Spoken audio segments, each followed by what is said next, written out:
Let me tell you something I've never fully told anyone. Not the way it really happened, not the whole thing. I've told bits of it, at the pub mostly when someone asks why I flinch when a car backfires. I give them the short version. A woman, a guard, a mustache, a very bad afternoon. People laugh at the start of the story and go quiet by the end, and then they buy me a drink, and I let them because it saves me from finishing. But I'm going to finish it now. My name is Daniel Foss. Back then I was 31, broke and stubborn in the way only broke men can afford to be. Every morning I dragged a folding stool, a stack of gray paper, and a tin of charcoal to the black railings near the palace, and I drew tourists for 10 pounds a face. 12 if they wanted the dog in it too. I was there so often the guards knew me. Not personally. You don't get personal with those men, but they knew my shape. The way you know the pigeon that shows up on the same ledge every day. There was one in particular. I'd drawn him more times than I'd drawn anyone because tourists always wanted him in the background. Tall, still as a lamppost. And this mustache, God, this mustache. Thick, waxed at the ends, the kind of thing you'd think was drawn on if you didn't see it move when he breathed in the cold. I didn't know his name yet. That came later, and it came the hard way. That morning was gray, not dramatic gray. Just London gray, the sort that sits on your shoulders like a wet coat. It was late September and the summer crowds had thinned, but there were still enough people to make the pavement loud. American voices, a school group in matching yellow caps, a man selling little plastic guardsmen that fell apart before you got them home. I set up around 9, cold hands, bad coffee from the cart on the corner. I remember the coffee because I spilled some on my thumb and swore, and the guard, my guard, the mustache one, didn't so much as blink. He never did. That was the whole point of him. She arrived around 11. I heard her before I saw her. You usually do with people like that. There's a certain volume some people carry, a way of talking to the person beside them that's really aimed at everyone within 30 feet. And I said, if it's not free, then what am I even paying taxes for? She came up the pavement in a cream blazer that probably cost more than my rent, sunglasses pushed up into hair that had been very expensively convinced to stay in place. She had a phone in one hand, held out in front of her like a scanner, filming as she walked. Beside her trailed a man I took to be her husband, carrying 2 shopping bags and the expression of a man who'd stopped having opinions years ago. Let's call her what everyone at the railings ended up calling her that day. The woman in the cream blazer. She stopped in front of my guard. Now tourists stop in front of the guards all the time. That's the whole show. They pose, they pull faces, kids do the funny walk, it's fine, the guards have seen it all. They stand there like the weather doesn't reach them. But she didn't want a photo, she wanted a reaction. Hello, she said, waving her phone at him. Hello, can you smile? Just a little smile for the camera. Nothing, of course. She turned to her husband. He's not doing anything. Like she'd bought a ticket to a fairground ride that was broken. They're not allowed love, the husband said, quietly, the way you'd talk to someone whose temper you'd learned. Says who? It's a rule. Well, it's a stupid rule. She turned back, louder now. Sir, can you at least look at me? I've come a long way. She hadn't. I heard her accent. She was from somewhere up north, an hour on a train, tops. But that wasn't the point. The point was she'd decided she was owed something, and a man who wouldn't give it to her was, in her head, being rude. I kept drawing. I had a customer, a nice German couple, and I was doing the wife's nose. But I was watching. You couldn't not watch. She started doing the things people do when they can't get a rise. She waved her hand in front of his face, fast then slow. She clapped once sharp. She said something unkind about his hat. He didn't move, not a muscle. His eyes were fixed on a point above the crowd, some spot in the middle distance that I imagine every one of those men learns to find on their first day. A place to put your gaze so that the world can shout at you and you're not really there for it. And here's the thing I want you to understand, because it matters later. He wasn't ignoring her out of arrogance. I've thought about this a lot since. It wasn't a snub. It was a discipline so deep it had stopped being a choice. He wasn't refusing to react. He'd built himself over years into a man who couldn't. There's a difference. One's rudeness.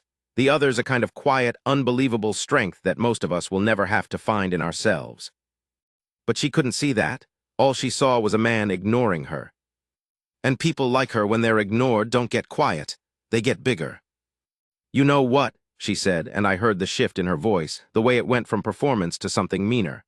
"I bet half of this is fake anyway. I bet it's all for the tourists." She stepped closer. "Now there's a line at the palace. Sometimes it's a literal one, painted. Sometimes it's just understood. You don't cross into the guard's space. Everyone knows it without being told. It's in the air." She crossed it. I remember a ripple going through the crowd. Not loud, just a shift in the sound of people. The German wife I was drawing turned her head. The school kids in the yellow caps went quiet without being told to. Somewhere a phone came up, then 5 phones, then a dozen, because everybody could feel it. Something was about to happen that shouldn't. "Ma'am," the husband said, almost a plea, "come away." She didn't. She reached up, and she took hold of his mustache. I want to be precise about this, because when I tell it at the pub, people don't believe it, and I understand why. But I was 15 feet away, and I saw it clear as anything. She thought it was fake. That's the truth of it. In her head, this whole thing, the stillness, the uniform, the man himself, it was a costume, a theme park attraction, and the mustache was the giveaway. Too perfect. Must be stuck on. And so she reached up with 2 manicured fingers and she pinched the end of it and she pulled, the way you'd tug at a loose thread, expecting the whole prop to come away in her hand and prove her point. It didn't come away. Because it was real. I heard it, that's the part that still gets me. I actually heard it, a small sound over the murmur of the crowd, the sound of hair being wrenched from a man's face. And she pulled hard enough that his head moved. Not much, an inch, maybe 2. But it moved, this man who had not moved for a woman clapping in his face or insulting his hat, and for 1 single second his composure cracked. His eyes watered, that's all. His eyes watered from the pain, the way anyone's would, and one muscle in his jaw jumped. But he didn't step back, he didn't grab her wrist, he didn't say a word. He straightened his head, blinked once, and returned his gaze to that spot above the crowd. As if it hadn't happened. As if the sting wasn't still there, because I promise you it was. You could see it in the wet shine at the corners of his eyes.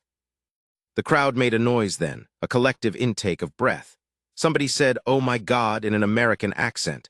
A man's voice, older, growled, "Leave him alone," and there was real anger in it. And the woman in the cream blazer stood there with a few of his hairs actually caught between her fingers, and she looked, for just a flicker, surprised. Confused. Like a child who's broken something and hasn't yet understood that it won't go back together. Then the confusion vanished, and something worse took its place.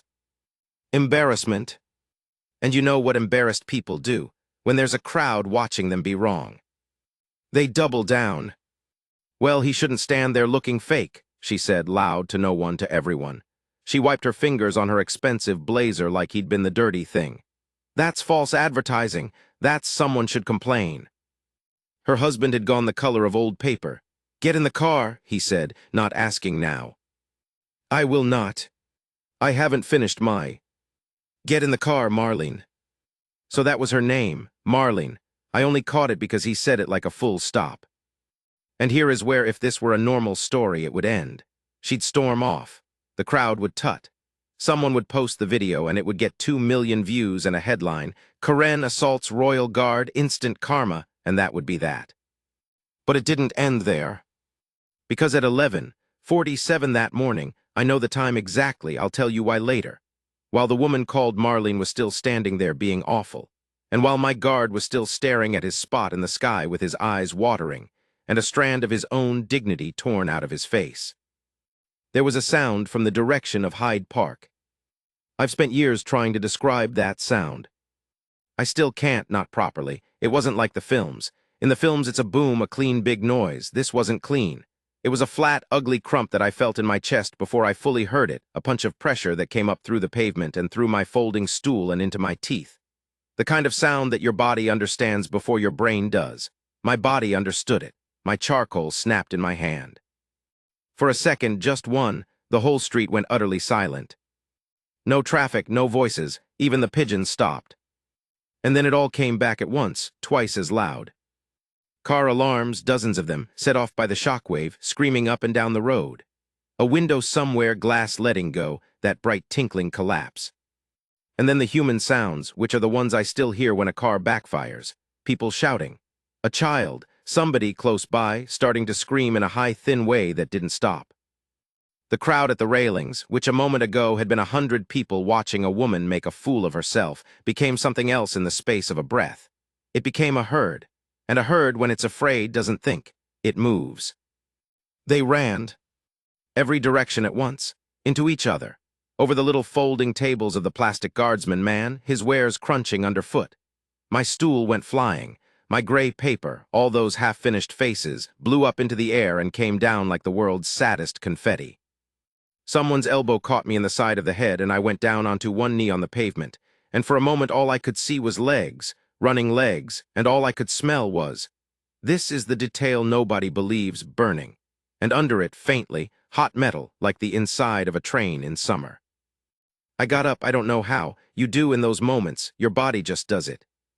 And I looked toward the palace railings, because some animal part of me wanted to look at something that wasn't moving, something solid in a world that had turned to running and screaming. And I saw him. My guard, the Mustache, Marlene's guard. He was still there. He hadn't moved. The whole crowd had scattered.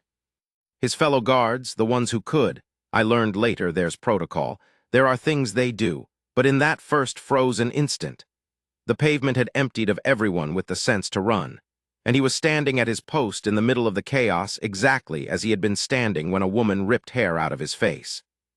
Chin level, eyes forward, rifle held just so. While a bomb burned 2 streets away and the whole of London seemed to be coming apart, this one man stood as still as the stone lions, and I swear to you, in all my life I have never seen anything so frightening and so beautiful at the same time. I couldn't move, I just stared at him. And then, through the panic, I saw one other person who hadn't run. The woman in the cream blazer. Marlene. She was frozen in the middle of the emptying pavement, maybe 10 feet from the guard, her phone hanging forgotten at her side, her husband's voice somewhere in the chaos yelling her name and her not hearing it. She was staring at the smoke rising over the rooftops toward the park, and her face. I'll tell you about her face in a moment, because that face is the whole reason I'm telling you this story. But that's where I have to stop this part. Because what happened in the next 4 minutes changed her. And it changed me. And it's the reason a man I never properly met is the bravest person I've ever seen. Let me back up half a step, because I've had years to understand something I couldn't have understood while it was happening. When your brain hears a sound like that, the flat, wrong crump of something exploding that shouldn't, it does a strange thing. Time doesn't speed up. It slows down, stretches. The 4 minutes I'm about to describe felt standing there like about an hour. And afterward, when the police took my statement, I gave them a version that was probably twice as long as reality because that's how it lived in my head. Long, slow, every second its own separate thing. So bear with me if it feels slow. It was slow, that's the truth of it. The smoke over Hyde Park was black at the bottom and gray at the top. It didn't billow the way you'd think. It sort of climbed. Lazy, almost gentle, which was obscene given what it meant. The pavement in front of the palace had gone from packed to nearly empty in the time it takes to say it. But not entirely empty. There's always the ones who freeze. Fear does 2 things to people. It makes most of them run, and it locks a few of them in place, and you can't tell which you'll be until it happens to you. Marlene was a freezer. She stood there. And there was a child. I hadn't noticed him before in the crowd. One of the school group in the yellow caps. Small 7, maybe 8. He'd been separated from his teacher in the crush, and now he was standing near the railings alone, turning in a slow circle, his little yellow cap crooked, his mouth open in that shape a child's mouth makes right before the real crying starts. That silent, gathering shape, worse than any scream. The teachers were gone, swept off in the panic, counting heads that weren't all there, I imagine, realizing too late. The rest of the yellow caps had been herded down toward the tube, but this one had gone the other way, toward the palace, toward the guard. And here's the thing about that pavement in that moment. It was a wide-open space with a war just off the edge of it. Nobody knew if there'd be a second bomb. That's the awful mathematics of these things, and I understood it even then in my gut. You don't just run from the first one, you run because there might be a second, and they put the second one where the running people go. Everyone's instinct was to get away, get behind something, get anywhere else. To stand still on that pavement was, in every rational sense, the wrong thing to do. And there were exactly 3 people standing still on it. a frozen woman in a cream blazer, a lost boy in a yellow cap, and a royal guard at his post. Now, I've told you these men are trained not to move. That's true, but it's not the whole truth, and I didn't learn the whole truth until much later from a fellow at the pub who'd served. It's not that they're forbidden from moving ever, no matter what. That's the tourist myth. They can move. There are situations, orders, circumstances. What they have is something harder to explain, a trained, bone-deep instinct to hold, to be the fixed point, to not add their panic to a panicking world. The whole meaning of the man is that he does not break. So when I say what he did next, I need you to understand what it cost. He broke his stillness. Not with panic. That's the thing. Not one wasted motion. He didn't flinch or duck or run. He turned his head, and after watching him not turn it for a woman tearing at his face, seeing it move now felt like watching a statue come to life. He turned his head, and he found the boy. And then he did something I will remember on my deathbed. He came off his post. 3 strides, precise. Fast but not frantic, there's a difference, and I saw it. He crossed to the boy, and he went down on one knee, this enormous man in his red and black, down to the child's height, and he put one gloved hand, gently, so gently, on the boy's shoulder. I couldn't hear what he said. I was too far and the car alarms were screaming, but I saw his lips move, short, a few words, and I saw the boy's face and I watched the terror on it get not smaller exactly but held, contained, like the guard had put a wall around it. Then the guard stood, and he did the second thing. He turned toward Marlene. She was still frozen, 10 feet away, staring at the smoke. And I have to get this right, because this is the part that undoes me, he didn't shout at her. He didn't grab her. This woman who, 4 minutes earlier, had pulled the hair out of his face and called him fake and demanded he be fired. He caught her eye and he jerked his head, once, toward the shelter of the palace gates, toward the arch, toward away from the open. Come now this way. An instruction, but not a cruel one, the opposite of cruel. He was including her. In the small pocket of safety he was building on that pavement, he was putting her inside it, this woman who had earned nothing but his contempt. And she moved. That was the moment she came unfrozen. Not from her husband's voice, wherever it was, not from her own sense. From that single jerk of a stranger's head, a stranger she'd humiliated. She stumbled toward him, and he had the boy's hand in his gloved one now, and with his other hand he gestured her ahead of him, go, positioning himself. I see it so clearly, positioning his own body between the two of them and the direction of the smoke. Between them and the park. Between them and whatever might come next. He made himself the wall. Now, I want to be honest, because this whole thing means nothing if I dress it up. I don't know for certain there was going to be a second device. There wasn't, as it turned out. What happened at Hyde Park that day was one explosion. I'll tell you what it actually was in a minute, because it's not what everyone assumed, one explosion and no more. So in the cold accounting of it, the guard's body between them and the smoke didn't stop anything, because nothing more was coming. But he didn't know that. That's the whole point. He didn't know, nobody knew. He put himself between a woman and a child, and a threat that, for all he knew, was about to arrive. And he did it for the 2 people on that pavement who least deserved it and most needed it. And he did it without a flicker of hesitation. And he did it 4 minutes after one of them had physically assaulted him in front of a crowd. I've turned that over for years. What kind of man does that? Not a man who forgives easily. I don't think it was even about forgiveness. I think it was about something simpler and rarer. I think to him it wasn't a question. There was a threat and there were people who couldn't protect themselves, and he was the one standing there. That was the whole equation. Who they were, what they'd done, it didn't enter into it. It genuinely didn't occur to him to weigh it. That's not something you can train into a person. I've decided. You can train the stillness. You can train the precision, the 3 clean strides, the hold. But you can't train that. That's just who somebody is all the way down. They reached the arch, the shelter of the gate. Other guards there now, the response had kicked in, men moving with that same terrible calm, radios, hand signals, a whole machine of order rising up out of the chaos. The boy was passed to someone. Marlene was ushered through.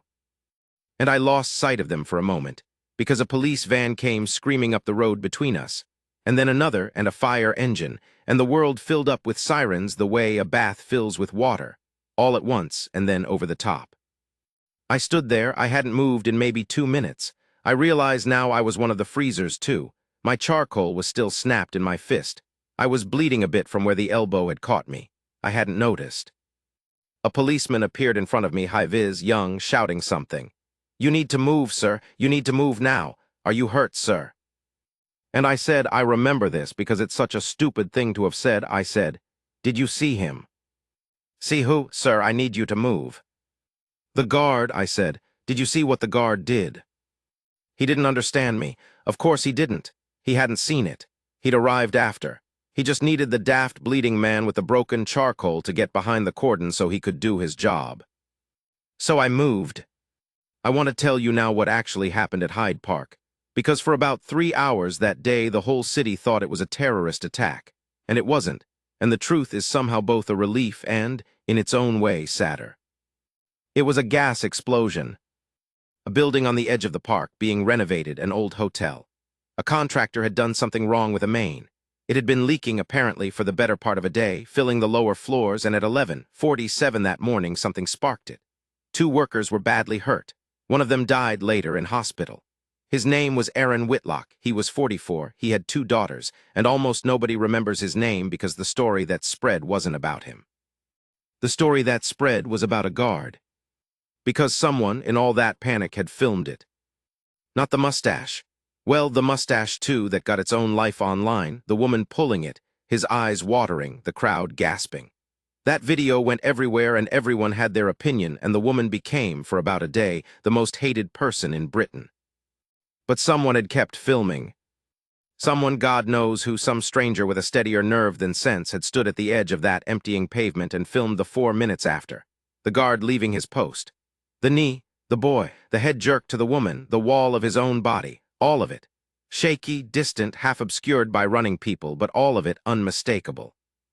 And by that evening, the 2 videos had found each other.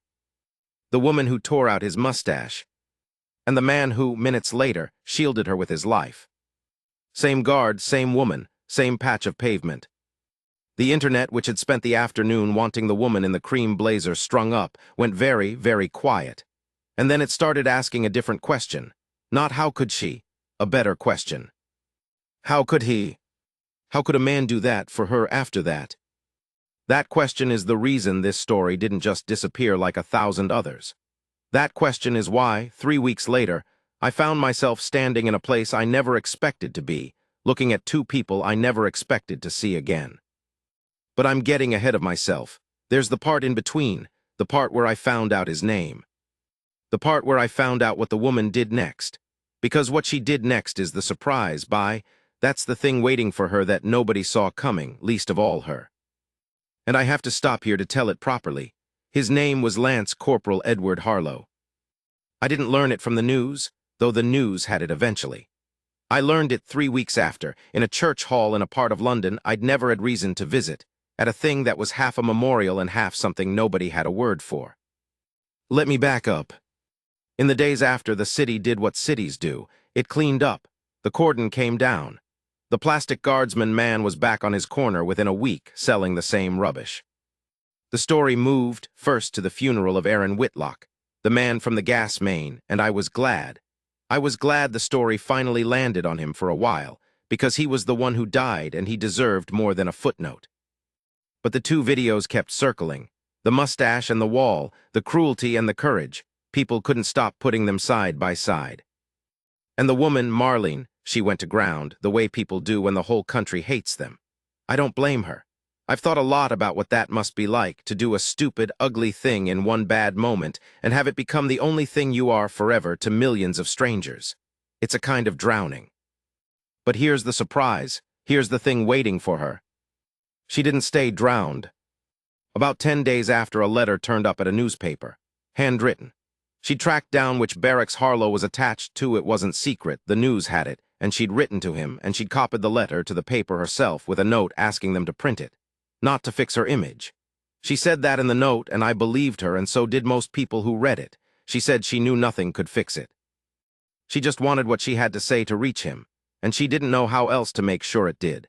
And if the whole country had to read it too, then that was fair, because the whole country had watched her do the thing she was sorry for. I've got a copy of that letter. I keep it in the tin where I used to keep my charcoal. I won't read you all of it. But there's a bit I know by heart. She wrote that she'd spent her whole life, as far back as she could remember, being angry at people for not giving her what she thought she was owed. Waiters, call centers, her own children, she wrote, and that one stopped me. She said she'd walked up to that guard that morning absolutely certain the world owed her a reaction, a smile, a moment, something. And when he wouldn't give it, she'd wanted to take it. And so she'd reached up and taken it, and it had hurt him, and she'd felt him flinch, and she'd told herself she didn't care. And then, 4 minutes later, the world ended. Or seemed to. And the only person on that whole pavement who moved toward her instead of away, the only person who tried to keep her alive, was the man she'd hurt. She wrote, "You had every right to let me stand there. I would have deserved it. Instead, you looked at me like I was worth saving, and I have not been able to stop crying about it, because I do not think anyone has ever looked at me that way in my life, and it took a stranger I wronged to do it." That's the bit I know by heart. She said she was going to spend whatever was left of her life trying to be the kind of person he'd assumed she was in that moment when he decided to save her. Not because she was, because he'd acted like she was, and she owed it to him not to prove him wrong. Now cynics, and I've met a few at the pub when I tell this, cynics say it was a stunt. A woman managing her disgrace, and I understand the suspicion. I did too at first. But I was in that church hall 3 weeks later, and I saw them both, and I'll tell you what I saw, and you can decide. The gathering was for Aaron Whitlock. His widow had organized it, a thing to raise money for his daughters, for the 2 girls. And somehow, through the strange gravity these stories develop, it had drawn in everyone the day had touched. Some of the crowd from the railings, a couple of the police. The teacher of the yellow-capped boy who'd found him again, thank God, 20 terrible minutes after, safe in the care of the very guards Harlow had passed him to. And Harlow was there, out of uniform. That was the strangest thing, seeing him in a plain gray jumper, an ordinary man, shorter than I'd built him up to be in my memory, the mustache trimmed neat but there, always there. He looked uncomfortable. He didn't want the attention, you could see it. He kept trying to stand near the wall. And Marlene was there. She came in late, quiet, no cream blazer, nothing that cost anything, and half the room went stiff when she appeared, because they knew her face, everyone knew her face by then. And she went straight to the widow, to Mrs. Whitlock, and she said something I couldn't hear, and she gave her an envelope, and later I learned it was most of what she had, genuinely most of it, for the 2 girls. Not a token, a wound. And the whole room was watching now, pretending not to, she crossed to Harlow. I was close enough this time.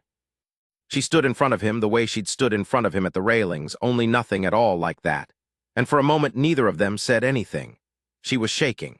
He was doing the still thing, but it wasn't the trained stillness now, it was the stillness of a man who doesn't know what to do with his hands. And she said, "I'm sorry." Just that, not a speech.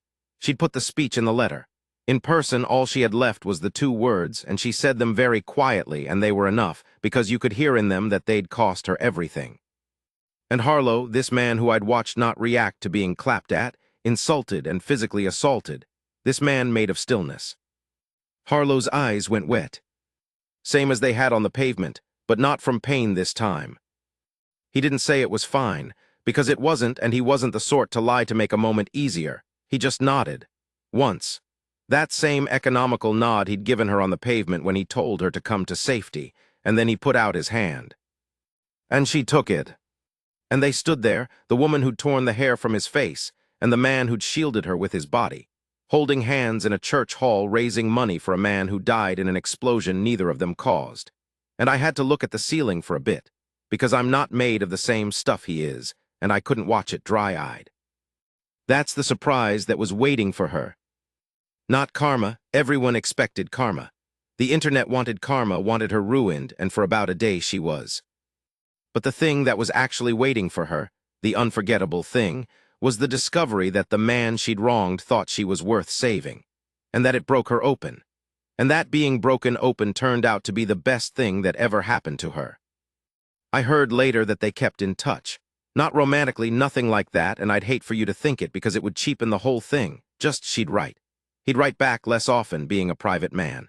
She turned up at things. She helped the Whitlock girls for years, I heard, quietly, no cameras, long after the story was cold and there was nothing left to gain from it, which is how you know it was real.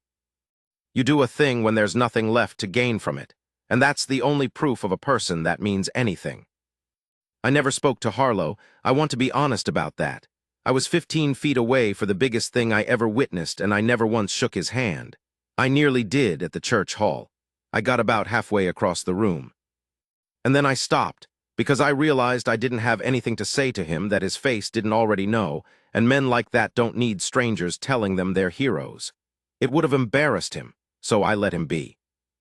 I went back to my railings. I still draw there some days. I'm not broke anymore, not really, but I go back because it's mine, that pavement. It's where I saw it. And every so often, a tourist stops in front of one of the guards and does the funny walk or claps or leans in too close, and I feel my whole body go tight. I want to shout at them. I never do, but I want to. Because they don't know, they see a costume, a theme park man, a stillness they think is empty. I know what's inside it. I've seen what comes out when it has to. So that's the story. The whole thing finally, start to finish.